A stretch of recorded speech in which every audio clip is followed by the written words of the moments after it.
College join ಆಗೋವಾಗ ಈ biggest red flags ನ you have to look into it. ನಾನು ವೈಷ್ಣವಿ ಫ್ರಮ್ ಕೆರಿಯರ್ ಮುದ್ರಾ. ನೀವೇನಾದ್ರೂ ಇಂಜಿನಿಯರಿಂಗ್ ಅಥವಾ ಮೆಡಿಕಲ್ ಕಾಲೇಜ್ ಗೈಡೆನ್ಸ್ ಅಥವಾ ಕೌನ್ಸಿಲಿಂಗ್ ಗೈಡೆನ್ಸ್ ಏನಾದ್ರೂ ನೋಡ್ತಿದ್ರೆ ಕೆರಿಯರ್ ಮುದ್ರಾನ ಸಬ್ಸ್ಕ್ರೈಬ್ ಮಾಡಿ.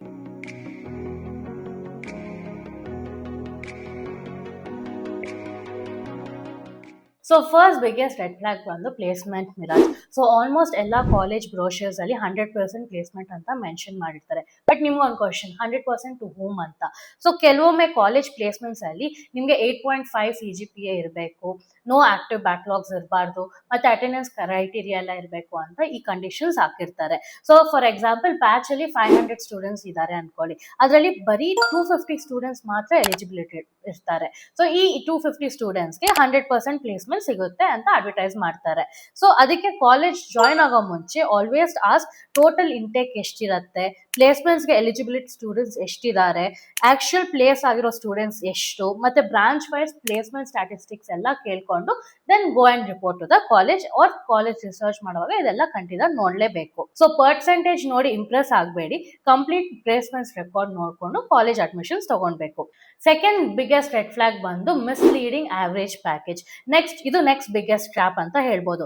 ಕಾಲೇಜ್ ವೆಬ್ಸೈಟ್ಸ್ ಅಲ್ಲಿ 12 lakhs per annum ಆವರೇಜ್ ಇದೆ, 15 lakhs per annum ಆವರೇಜ್ ಇದೆ, 18 lakhs per annum ಆವರೇಜ್ ಇದೆ ಅಂತೆಲ್ಲ ಎಕ್ಸೈಟ್ ಆಗಬೇಡಿ. ಬಟ್ ಆವರೇಜ್ ಕ್ಯಾಲ್ಕುಲೇಟ್ ಮಾಡುವಾಗ ಮೆಥಡ್ ಇಂಪಾರ್ಟೆಂಟ್. ಫಾರ್ ಎಕ್ಸಾಂಪಲ್ 1 ಸ್ಟೂಡೆಂಟ್ಗೆ 1 crore ಪ್ಯಾಕೇಜ್ ಸಿಕ್ಕಿರುತ್ತೆ, ಬೇರೆ ಸ್ಟೂಡೆಂಟ್ಸ್ಗೆ 5 or 6 LPA ಸಿಕ್ಕಿರುತ್ತೆ. ಸೊ ಆವರೇಜ್ ಕಂಪೇರ್ ಮಾಡಿದ್ರೆ ತುಂಬಾ ಇನ್ಕ್ರೀಸ್ ಆಗುತ್ತೆ. ಅದಕ್ಕೆ ಹೈಯೆಸ್ಟ್ ಪ್ಯಾಕೇಜ್ ನೋಡಿ ಕಾಲೇಜ್ ಜಾಯಿನ್ ಆಗಬೇಡಿ. ಆಲ್ವೇಸ್ ಆಸ್ಕ್ ಮೀಡಿಯಂ ಪ್ಯಾಕೇಜ್ ಎಷ್ಟು, ಬ್ರಾಂಚ್ ವೈಸ್ ಆವರೇಜ್ ಪ್ಯಾಕೇಜ್ ಎಷ್ಟಿದೆ, ಮತ್ತೆ ಮೋಸ್ಟ್ ಸ್ಟೂಡೆಂಟ್ಸ್ ಯಾವ ಪ್ಯಾಕೇಜ್ ರೇಂಜ್ ಅಲ್ಲಿ ಪ್ಲೇಸ್ ಆಗಿದ್ದಾರೆ, ಇದೆಲ್ಲ ನೋಡೋದು ತುಂಬಾ ಇಂಪಾರ್ಟೆಂಟ್. ಸೊ ನೆಕ್ಸ್ಟ್ ಬಂದು accreditation trap. So college campus beautiful ಆಗಿರ್ಬೋದು ಅಥವಾ ಗುಡ್ ಮಾರ್ಕೆಟಿಂಗ್ ಕೂಡ ಇರ್ಬೋದು, ಬಟ್ ಅಪ್ರೂವಲ್ ಇಲ್ಲ ಅಂದ್ರೆ ನಿಮ್ಗೆ ಫ್ಯೂಚರ್ ಅಲ್ಲಿ ಫುಲ್ ಪ್ರಾಬ್ಲಮ್ಸ್ ಕ್ರಿಯೇಟ್ ಆಗುತ್ತೆ. ಸೊ ಅಡ್ಮಿಷನ್ ತಗೋ ಮುಂಚೆ ಆಲ್ವೇಸ್ ವೆರಿಫೈ AICTC ಅಪ್ರೂವಲ್ ಇದೆಯಾ, UGC ರೆಕಗ್ನಿಷನ್ ಇದೆಯಾ, NAC ಗ್ರೇಡ್ ಎಷ್ಟಿದೆ, ಮತ್ತೆ NBA ರೆಕಗ್ನಿಷನ್ ಎಷ್ಟಿದೆ, ಇದೆಲ್ಲ ನೋಡ್ಬೇಕು. ಬಿಕಾಸ್ ಗವರ್ಮೆಂಟ್ ಜಾಬ್ಸ್ ಮತ್ತೆ ಹೈಯರ್ ಸ್ಟಡೀಸ್ ಹೋಗುವಾಗ ಇದೆಲ್ಲ ಇಂಪಾರ್ಟೆಂಟ್ ಆಗಿರುತ್ತೆ. ಇದೆಲ್ಲಾದ್ರೂ ತಪ್ಪಿದ್ರೆ ನಿಮ್ಗೆ ತುಂಬಾ ಪ್ರಾಬ್ಲಮ್ ಆಗುತ್ತೆ. ಸೊ ಇದನ್ನೆಲ್ಲ always verify through official website ಇಂದ ವೆರಿಫೈ ಮಾಡ್ಕೊಳ್ಳಿ. So next biggest red flags ಬಂದು ಶೋಸ್ ಯು ಆಡ್ ಮತ್ತೆ ಹೈಟ್ಸ್ ಡೇಟಾ.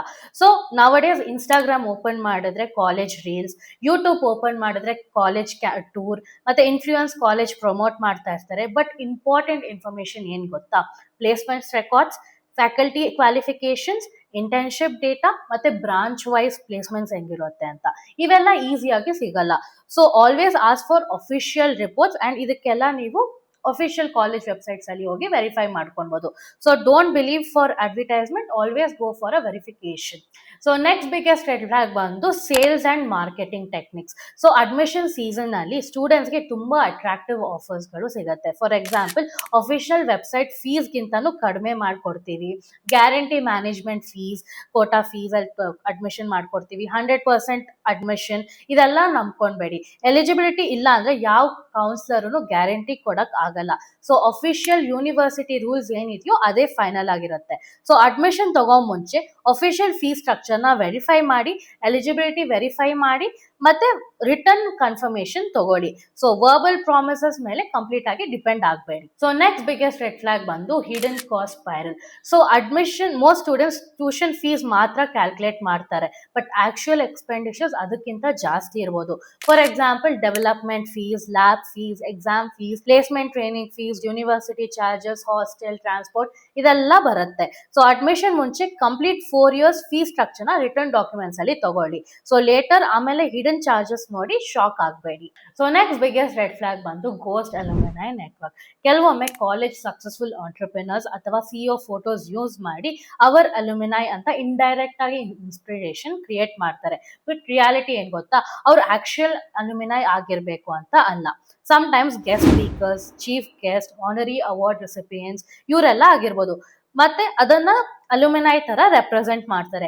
ಸೊ ಲಿಂಕ್ಡ್ಇನ್ ಅಲ್ಲಿ ಸರ್ಚ್ ಮಾಡಿ ಆಕ್ಚುಯಲ್ ಅಲ್ಯುಮಿನೈ ಯಾರು, ಯಾವ ಕಂಪ್ನೀಸ್ ಅಲ್ಲಿ ವರ್ಕ್ ಮಾಡ್ತಾ ಇದ್ದಾರೆ, ನೆಟ್ವರ್ಕ್ ಸ್ಟ್ರಾಂಗ್ ಇದೆಯಾ ಅಂತೆಲ್ಲ ಸರ್ಚ್ ಮಾಡಬೇಕು. ಸೊ ಸ್ಟ್ರಾಂಗ್ ಅಲ್ಯುಮಿನೈ ನೆಟ್ವರ್ಕ್ ಫ್ಯೂಚರ್ ರೆಫರಲ್ಸ್ಗೆ ತುಂಬಾ ಯೂಸ್ಫುಲ್ ಆಗುತ್ತೆ. ಸೊ ಕೊನೆಯದಾಗಿ ಲಾಸ್ಟ್ ಬಿಗ್ಗೆಸ್ಟ್ ರೆಡ್ ಫ್ಲಾಗ್ ಬಂದು ಇನ್ಫ್ರಾಸ್ಟ್ರಕ್ಚರ್ ಮಿರಾಜ್.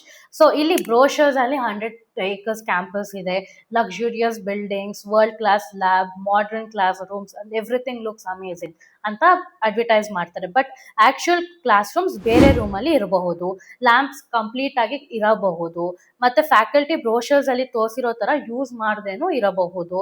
ಸೊ ಪಾಸಿಬಲ್ ಇದ್ರೆ ಪರ್ಸನಲಿ ಕ್ಯಾಂಪಸ್ ನ ವಿಸಿಟ್ ಮಾಡಿ, ಸ್ಟೂಡೆಂಟ್ಸ್ ಜೊತೆ ಮಾತಾಡಿ, ಲ್ಯಾಬ್ಸ್ ನೋಡಿ, ಹಾಸ್ಟೆಲ್ಸ್ ನ ಚೆಕ್ ಮಾಡಿ, ರಿಯಾಲಿಟಿ ಚೆಕ್ ಮಾಡಿಕೊಂಡು ಅಡ್ಮಿಷನ್ಸ್ ತಗೊಳ್ಳಿ. ಸೊ ಕೊನೆಯದಾಗಿ students and parents, college join ಆವಾಗ ಮಾರ್ಕೆಟಿಂಗ್ ನೋಡ್ಬೇಡಿ, ರಿಯಾಲಿಟಿ ನೋಡಿ, ಹೈಯೆಸ್ಟ್ ಪ್ಯಾಕೇಜ್ ಅನ್ನ ನೋಡ್ಬೇಡಿ, ಮೀಡಿಯಂ ಪ್ಯಾಕೇಜ್ ಎಷ್ಟು ಅಂತ ವೆರಿಫೈ ಮಾಡಿ, ಕ್ಯಾಂಪಸ್ ಡೀಲ್ಸ್ ನೋಡ್ಬೇಡಿ, ಆಕ್ಚುಯಲ್ ಸ್ಟೂಡೆಂಟ್ಸ್ ಜೊತೆ ಮಾತಾಡಿ, ಮತ್ತೆ ಅಡ್ವರ್ಟೈಸ್ಮೆಂಟ್ ಮೇಲೆ ಟ್ರಸ್ಟ್ ಮಾಡಬೇಡಿ, ಅಫಿಷಿಯಲ್ ಡಾಕ್ಯುಮೆಂಟ್ಸ್ ನ ವೆರಿಫೈ ಮಾಡಿ. ಸೊ ಇದೇ ತರ ನೀವು ಕ್ಯಾಂಪಸ್ ರಿವ್ಯೂಸ್, ಕಾಲೇಜ್ ರಿವ್ಯೂಸ್ ಅಥವಾ ಕೌನ್ಸಿಲಿಂಗ್ ಗೈಡೆನ್ಸ್ ನೋಡ್ತಿದ್ರೆ ಕೆರಿಯರ್ ಮುದ್ರಾನ ಸಬ್ಸ್ಕ್ರೈಬ್ ಮಾಡಿ.